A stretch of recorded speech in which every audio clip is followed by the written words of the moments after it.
Welcome to Furious HOA Karens. The HOA wanted control, not safety. I am standing in my driveway in Winnipeg, Manitoba on a Tuesday morning in February, and Debra is pointing a laminated policy sheet at my temporary downspout extension like it is a felony weapon.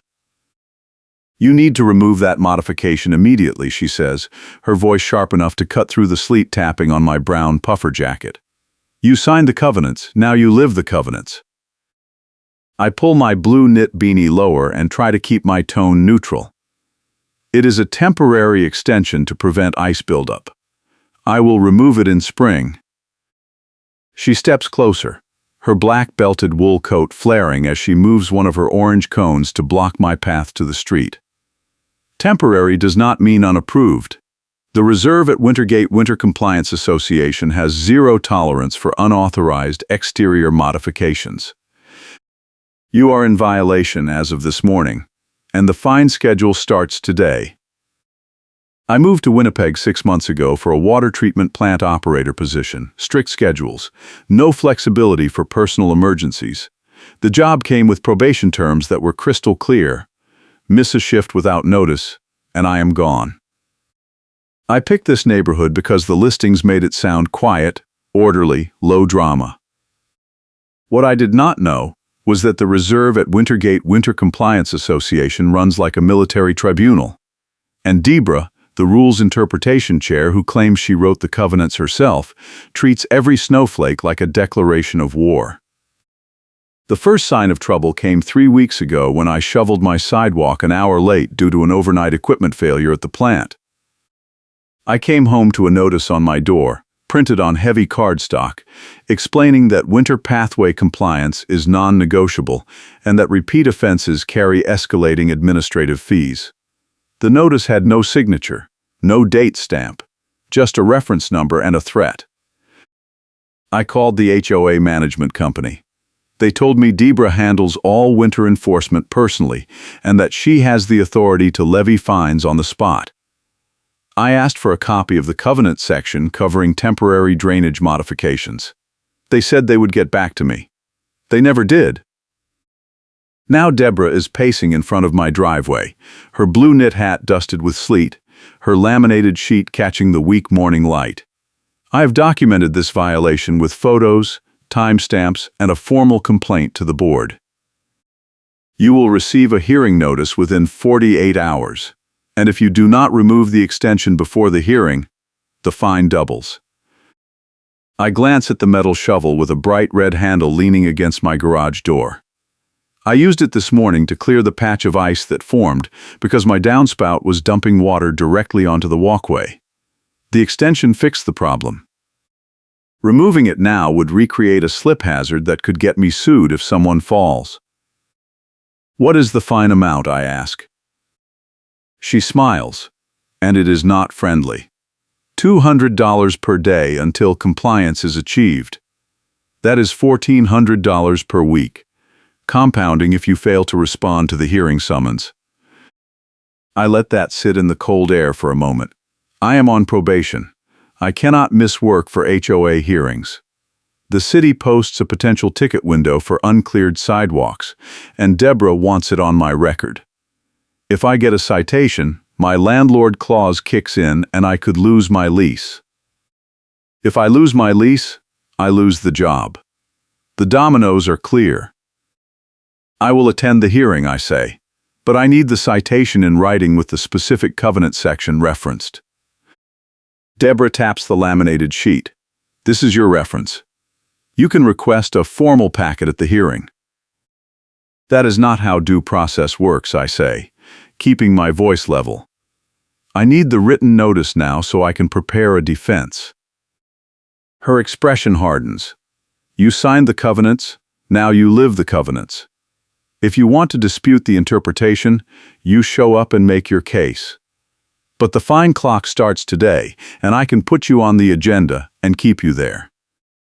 She turns and walks toward her car, moving another orange cone as she goes. I watch her taillights disappear into the sleet, and I realize this is not about a downspout. This is about control. Debra has found a target, and she is going to squeeze until something breaks. I pull out my phone and take photos of the extension, the ice patch I cleared, and the laminated sheet she left on my hood. I text my next-door neighbor, Marcus, who has lived here for 8 years and has seen 3 different HOA boards come and go. He is calm, tired of Deborah, and he agreed 2 weeks ago to be a witness if things escalated. Marcus replies within a minute. She did the same thing to the couple on the corner last winter. They paid $4,000 in fines before they sold and moved. Do not let her bully you. Document everything. That afternoon, I receive an email from an address I do not recognize. The subject line is, "Compliance hearing scheduled." The body is 2 sentences. Your hearing is set for Thursday at 9 in the morning at the association office. Failure to appear will result in automatic judgment and immediate lien filing. Thursday is a shift day. I am scheduled for a 6-hour block starting at 8. If I call in, I am flagged. If I get flagged twice in probation, I am terminated. I call the management company again and explain the conflict. The representative sounds apologetic but firm. Deborah sets the hearing schedule. If you cannot attend, you can submit a written statement, but it will not stop the fine accumulation. I ask if I can request a different date. She says I can, but Deborah has to approve it, and she rarely does. I hang up and start building a file. I pull the covenant documents from my closing packet and search for any mention of temporary modifications, drainage, or downspout extensions. The relevant section is vague: exterior modifications requiring structural alteration or permanent fixture installation must be submitted for board review and approval. Temporary does not appear anywhere.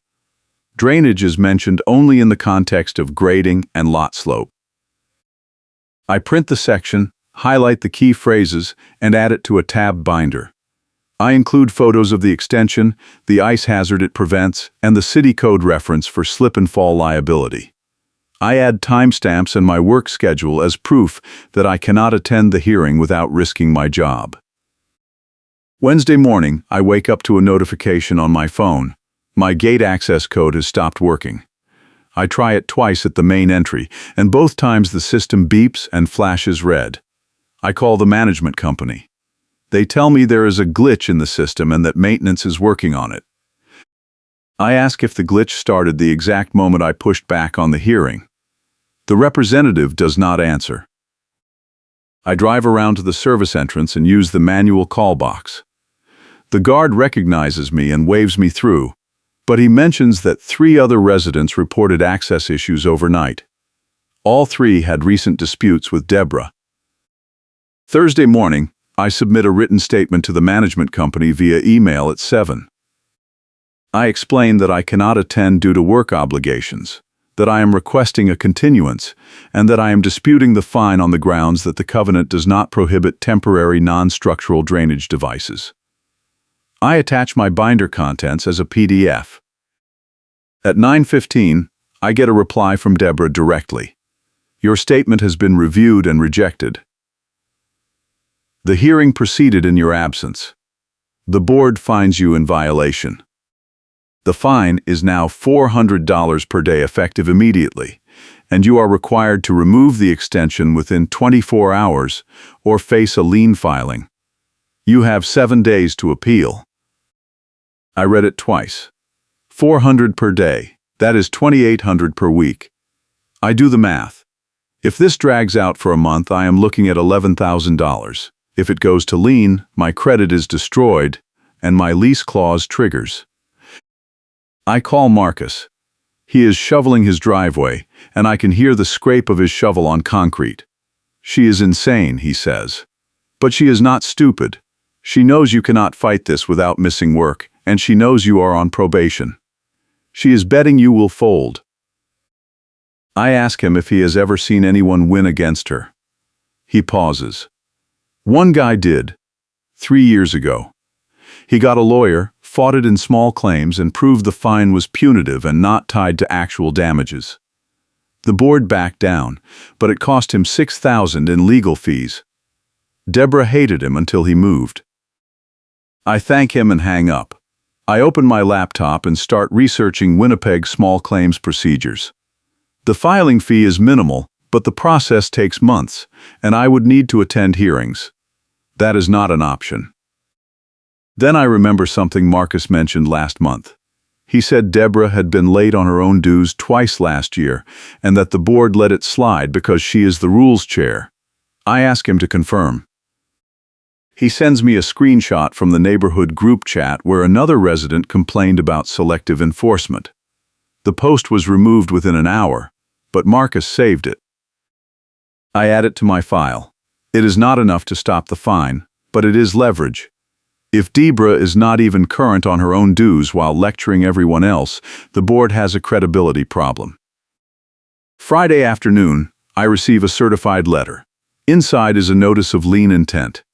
It is dated the day after the hearing. The letter states that unless I pay the outstanding balance of $800 by Monday, the association will file a lien against my property. The letter also includes a separate administrative fee of $300 for processing the lien paperwork. That is $1,100 in less than a week. I call the management company and demand to speak to someone above Deborah. They transfer me to a board liaison who sounds exhausted. He tells me that Deborah has full authority over winter compliance and that the board does not typically intervene in enforcement matters. I ask if the administrative fee is in the covenants. He says he will check and get back to me. Saturday morning, I get a knock on my door. It is a tow truck driver.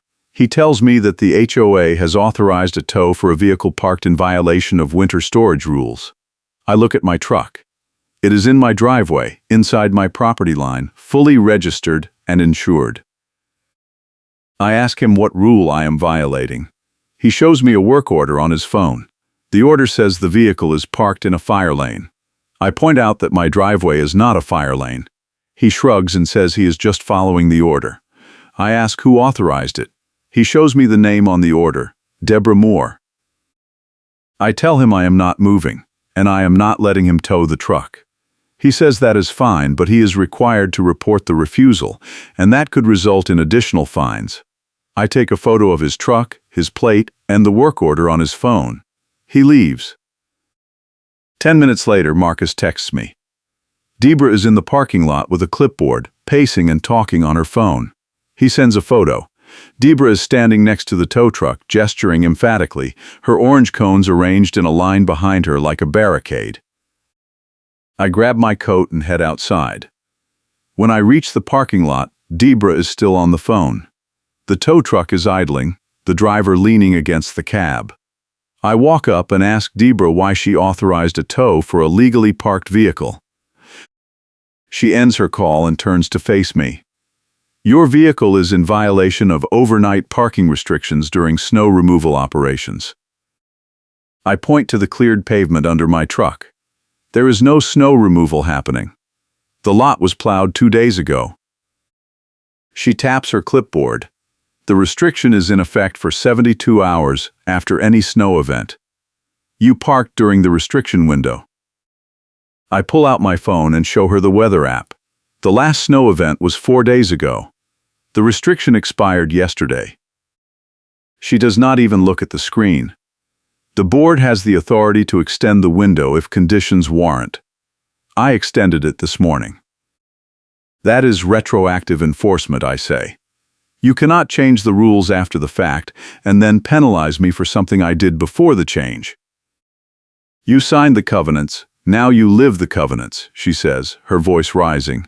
If you do not like the enforcement, you can move. The tow driver shifts uncomfortably. He looks at me and says quietly, I am not towing a truck that is legally parked on private property without a valid violation. You are good. He gets in his cab and drives off. Deborah stares after him, her face turning red. You just cost yourself another $500 in obstruction fees, she says, scribbling on her clipboard. I let her say my name loud, because later I wanted it on the recording. Marcus is filming from his porch. I can see his phone angled down, the red record dot visible. Deborah does not notice. That night, I compile everything. I have photos, timestamps, emails, the rejected written statement, the lien threat, the the tow attempt, and Marcus's video. I also have the city code enforcement contact information. I call the non-emergency line and explain the situation. The operator connects me to a code enforcement officer who listens and then asks me to send everything in an email. I do. Within an hour, I get a reply. The officer confirms that the HOA has no authority to enforce fire lane designations, authorize tows for legally parked vehicles, or impose fines for drainage modifications that do not violate city code. He includes a reference number and a PDF summary. He also mentions that if the HOA continues to threaten enforcement, I can request a temporary order to stop enforcement while the dispute is reviewed. That is my trump card. I save the PDF and print 2 copies. I do not tell Deborah. I do not tell the management company. I just add it to my binder and wait. Monday morning, I get another email from Deborah. The subject line is final notice. The body is brutal. Your outstanding balance is now $2,000 including fines, administrative fees, and obstruction penalties. Payment is due by Wednesday. Failure to pay will result in immediate lien filing and potential legal action for covenant violations. I reply with 1 sentence. I will see you at the next board meeting. She replies within minutes. The next meeting is not until March 15th. Your fines will exceed $8,000 by then. I suggest you pay now and avoid further penalties. I do not respond. Instead, I file a small claims complaint. The filing fee is $75. I list Deborah, the board, and the management company as defendants. I include every document in my file. I request an injunction to stop the fine accumulation and a hearing to determine if the fines are valid under the covenants. The clerk accepts the filing and assigns a hearing date, March 8th, 1 week before the board meeting. That is when things get weird.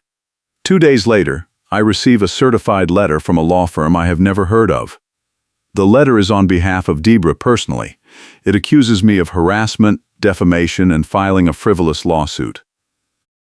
It demands that I withdraw the small claims complaint within 5 days or face a counterclaim for damages and legal fees. I forward the letter to the small claims clerk and ask if this is normal. She tells me it is a scare tactic and that I should not withdraw unless I genuinely believe my claim is without merit. She also mentions that frivolous counterclaims can result in sanctions. I do not withdraw. Instead, I send a reply to the law firm stating that my claim is based on documented evidence and that I will proceed with the hearing as scheduled. I include the city code enforcement confirmation as an attachment. The response comes fast. The law firm withdraws from representing Deborah. The letter is 2 sentences. After reviewing the matter further, we have determined that we cannot continue representation in this dispute. Please direct all future correspondence to Miss Moore directly. That is when I know I have her. Law firms do not drop clients unless the case is unwinnable or the client lied. Either way, Deborah just lost her cover. I text Marcus. He replies immediately. She is panicking. The neighborhood group chat is blowing up. Someone posted a question about whether the board can levy fines without a vote, and Deborah deleted the post. Then she banned the person who posted it. Now everyone is asking why she is censoring questions. I check the group chat. The post is gone, but several people have commented asking for transparency. One person mentions that they were fined for a snow pile placement issue and that the fine amount was not listed anywhere in the covenants. Another person says Deborah threatened a lien over a holiday decoration that was removed weeks ago. The cracks are showing.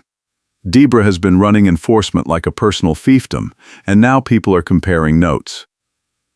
The board is going to have to respond. Wednesday morning, I get an email from the board liaison. The subject line is, Urgent Meeting Request. The body asks if I am willing to attend a mediation session with Deborah and a neutral third party to resolve the dispute before the small claims hearing. The tone is pleading. I reply that I am willing to mediate, but only if the fine accumulation stops immediately and the lien threat is withdrawn in writing. I also request that the mediation include a review of the covenant section Debra used to justify the fines. The liaison agrees. The mediation is scheduled for the following Monday at 6 in the evening. The location is a conference room at the management company office. The mediator is a retired attorney who specializes in HOA disputes. I prepare a summary packet. I include the covenant language, the city code enforcement confirmation, the timeline of fines and threats, the tow attempt, and the group chat screenshots showing other residents questioning Debra's enforcement. I also include the screenshot Marcus sent, showing Debra is not current on her own dues. Monday evening, I arrive at the mediation 10 minutes early. The conference room is small and overheated, the windows fogged with condensation. The mediator is already seated, a stack of papers in front of him. Debra arrives 5 minutes late, her black belted wool coat damp from sleet, her blue knit hat pulled down tight. She does not look at me. The mediator starts with ground rules. Each side gets 10 minutes to present their position. No interruptions. Then we discuss possible resolutions. He asks me to go first. I lay out the timeline, the temporary downspout extension, the refusal to provide a written notice with covenant references, the hearing scheduled during my work shift, the escalating fines with no cap, the tow attempt, the lien threat, the administrative fees that are not in the covenants. I show the city code enforcement confirmation. I show the covenant language that does not prohibit temporary drainage devices. Then I show the screenshot. Debra, not current on her own dues. Debra, deleting posts in the group chat. Debra, threatening residents who ask questions. The mediator looks at Debra. She shifts in her seat. That information is private, she says. You have no right to share it. It was posted publicly in the neighborhood group chat, I say. You deleted it, but it was public when it was posted. The mediator makes a note. Miss Moore, he says, can you explain the basis for the fine amounts and the administrative fees? Debra pulls out her laminated sheet. The fines are outlined in the enforcement guidelines, she says. The board approved them last year. The mediator asks for a copy of the enforcement guidelines. Debra hesitates. They are internal board documents, she says, not available to residents. The mediator raises an eyebrow. If the guidelines are used to levy fines, they need to be accessible. Otherwise, residents cannot know what they are agreeing to. Debra does not respond. The mediator turns to me. Do you have a proposed resolution? I nod. Stop the fine accumulation. Withdraw the lien threat. Provide written enforcement guidelines that residents can review before being penalized. And acknowledge in writing that the HOA has no authority to enforce city code issues like tow authorizations and fire lane designations. If you are enjoying this, hit the like button and subscribe for more HOA nightmare stories. Debra is shaking her head before I finish. Absolutely not, she says. If we do that, every resident will think they can ignore the covenants. The mediator leans forward. Miss Moore, the city has already confirmed that the HOA exceeded its authority on multiple issues. If this goes to a small claims hearing, the board will likely be ordered to refund the fines and may face sanctions. Mediation is your chance to resolve this quietly. Debra stands abruptly. I am not agreeing to anything. This resident has violated the covenants, and he will pay the fines or face a lien. That is final. She walks out. The door slams behind her. The mediator sighs. I will file a report stating that mediation was attempted, but that one party refused to negotiate in good faith. That will be part of the record at the hearing. I thank him and leave. Outside, the sleet has turned to freezing rain. My truck is covered in a thin layer of ice. I scrape it off with the red-handled shovel I brought from home, the same one Debra pointed at like evidence. The small claims hearing is scheduled for March 8th at 10 in the morning. The courtroom is a bland hallway hearing room with folding chairs and a single desk for the judge. I arrive at 9:30. Debra arrives at 9:55, alone. No lawyer. No board liaison. Just her, a rolling briefcase, and a cardboard box of documents. The judge is a middle-aged man with reading glasses and a tired expression. He asks us to state our cases briefly. I go first. I summarize the situation in 3 minutes, referencing the city code enforcement confirmation, the covenant language, and the timeline of escalating threats.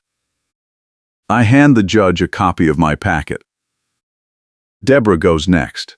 She talks for 10 minutes, citing covenant sections, referencing her authority as rules chair, and insisting that the fines are justified and proportional. She does not address the city code confirmation. She does not address the tow attempt. She does not address the dues screenshot. The judge asks her directly, "Miss Moore, do you have written enforcement guidelines that residents can access?" She hesitates. "The guidelines are in the board minutes," she says. The judge flips through his copy of my packet. "I have the board minutes here," he says. "The enforcement guidelines are not included. Do you have a separate document?" Debra opens her briefcase and pulls out a stapled packet. She hands it to the judge. He reads for a moment, then looks up.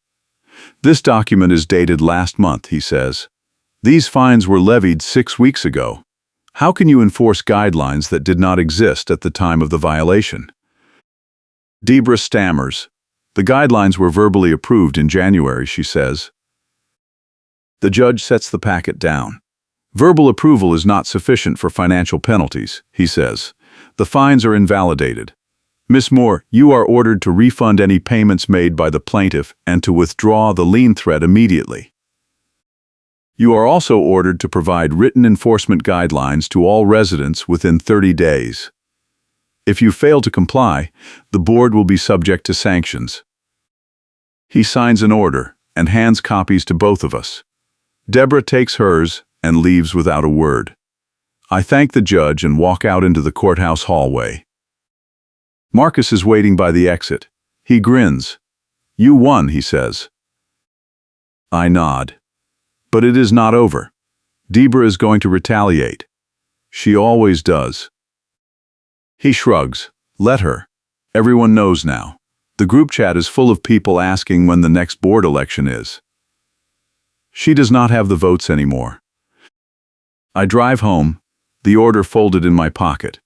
The sleet has stopped and the sky is bright and brittle. I park in my driveway and walk to the mailbox cluster at the curb. There are 3 envelopes inside. 2 are junk mail. The third is from the management company. I open it. Inside is a letter on company letterhead. The subject line is Board Meeting Agenda. The letter states that a special meeting has been called for March 12th to address concerns about enforcement procedures and board authority. Residents are invited to attend and submit questions in advance. I pull out my phone and text Marcus. "Did you get this?" He replies immediately. "Yes. And I already submitted a question. Why was Debra allowed to levy fines without written guidelines, and why was she not held to the same dues standards as other residents?" I smile. I draft my own question. Can the board explain why the rules chair authorized a tow for a legally parked vehicle, and why the city had to intervene to stop enforcement? I submit it and head inside. The temporary downspout extension is still in place. The ice hazard is gone. The red-handled shovel is leaning against the garage door. Everything is exactly as it should be. March 12th arrives. The meeting is held in the community center, a low brick building with a parking lot full of trucks and sedans. I arrive at 6:30. The room is already packed. At least 40 residents are seated in folding chairs, and more are standing along the walls. Marcus waves me over to a seat near the front. Debra is seated at a table facing the crowd, along with 3 other board members and the management company liaison. She looks pale and tense. Her blue knit hat is gone, replaced by a tight bun. Her laminated policy sheet is on the table in front of her, but she is not holding it. The board president, a quiet man named Gerald, calls the meeting to order. He starts by acknowledging that there have been concerns about enforcement procedures and that the board has received multiple questions from residents. He reads the first question aloud. Why was Deborah allowed to levy fines without written guidelines, and why was she not held to the same dues standards as other residents? The room goes silent. Gerald looks at Deborah. She does not answer. He repeats the question. Deborah clears her throat. The fines were based on established precedent, she says, and my dues situation is a private matter. Someone in the back shouts, "You deleted the post about it. That makes it public." Gerald holds up a hand. "Let us keep this civil," he says. "Miss Moore, the judge invalidated the fines because the guidelines were not documented. Do you have an explanation?" Deborah shifts in her seat. "The board approved the guidelines verbally in January," she says. "I enforced them in good faith." Another resident stands.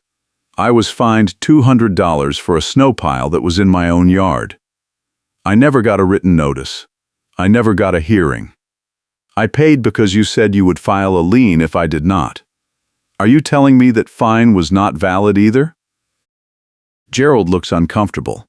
"We are reviewing all recent enforcement actions," he says. "If fines were levied without proper documentation, we will issue refunds." Someone else stands. "I was threatened with a tow for parking in my own driveway. Deborah said it was a fire lane. The tow driver refused because it was obviously not a fire lane. Do I get a refund for the obstruction fee she charged me?" Gerald does not answer. The liaison leans over and whispers something to him. He nods. "We are going to take a short recess," he says. "Please stay seated." The board members stand and walk into a side room. The door closes. The crowd erupts.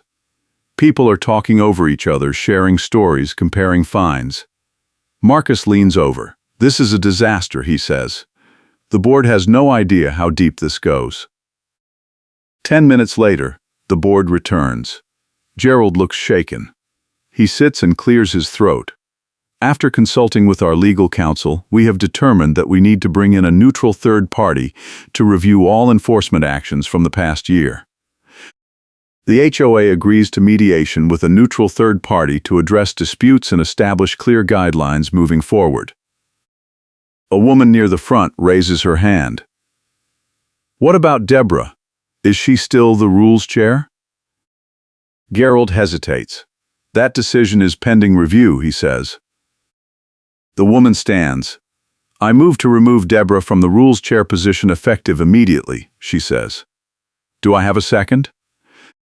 5 people shout, "Second." Gerald looks panicked.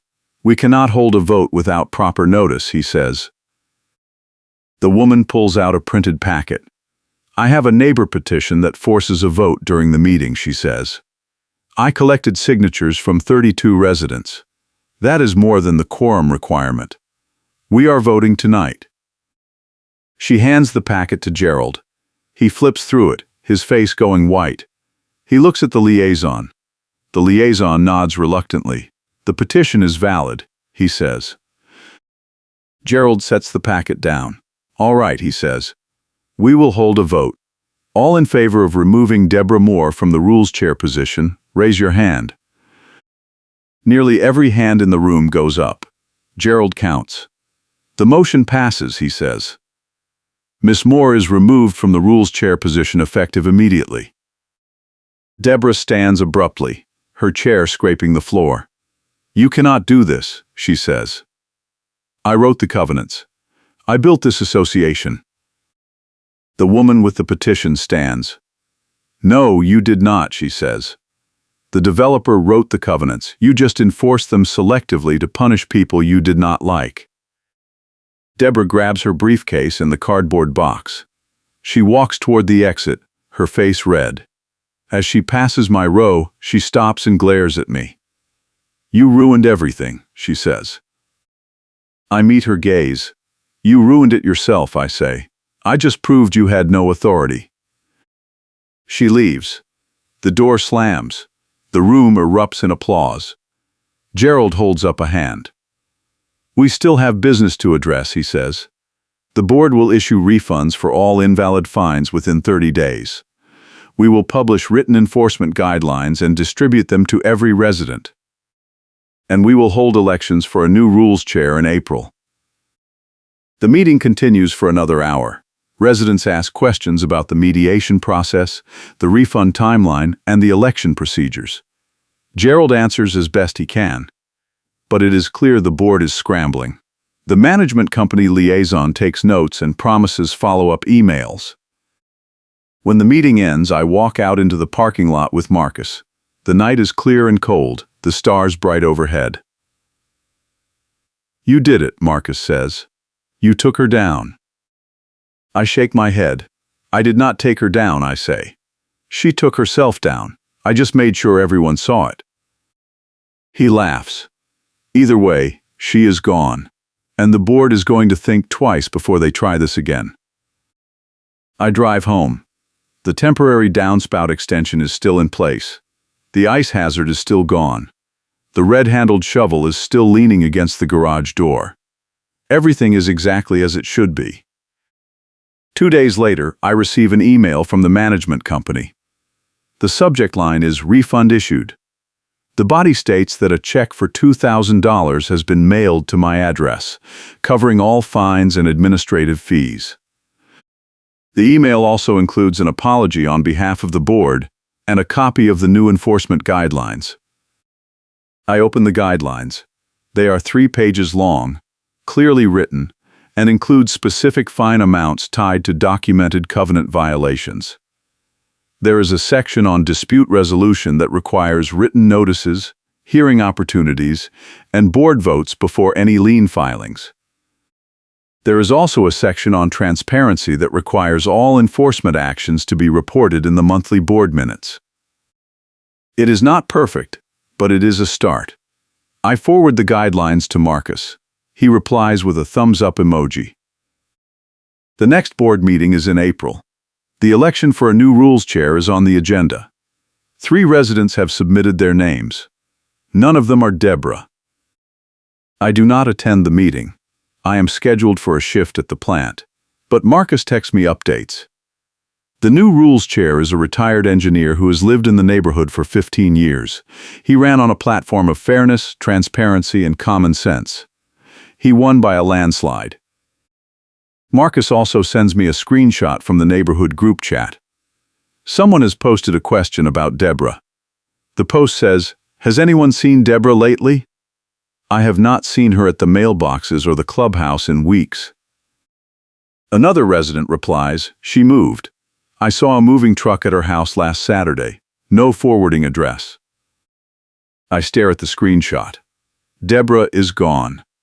The woman who claimed she wrote the covenants, who built the association, who enforced the rules like a personal crusade, is gone.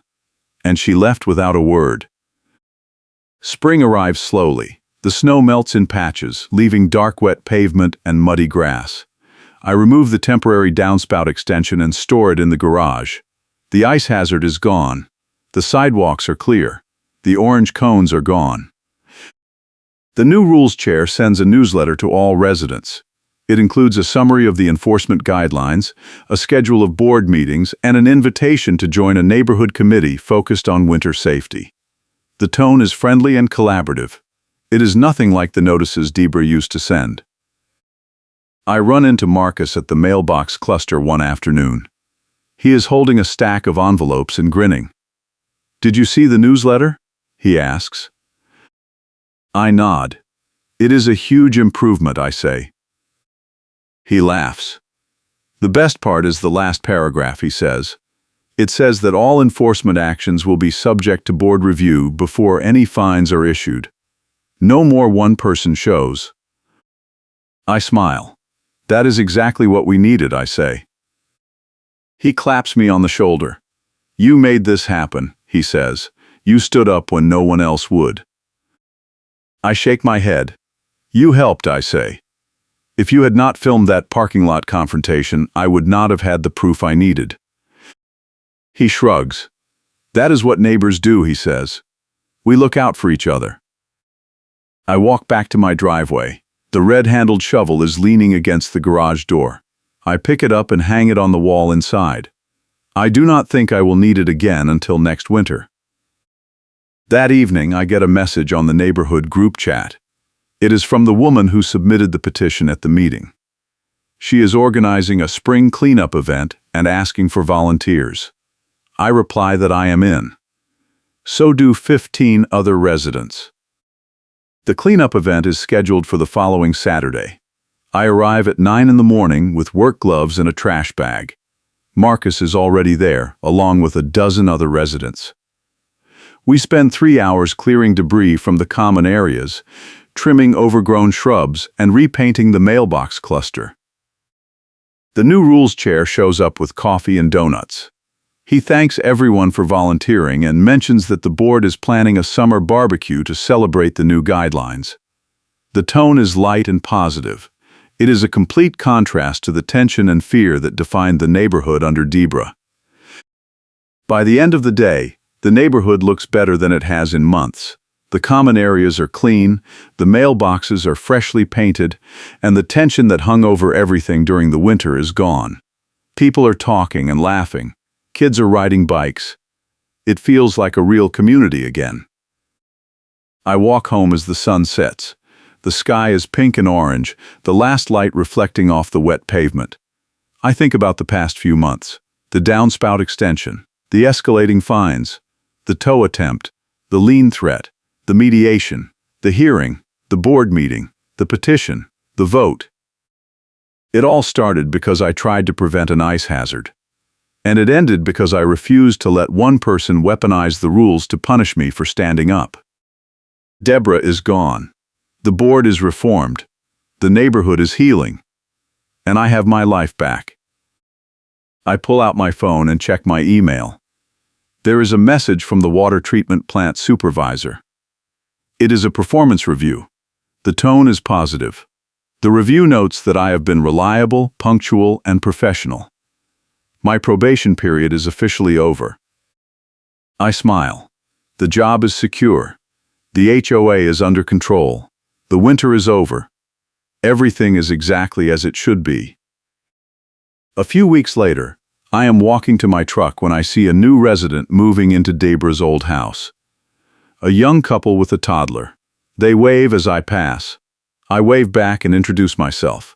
They mention that they heard the neighborhood had some issues with the HOA, but that things have improved recently.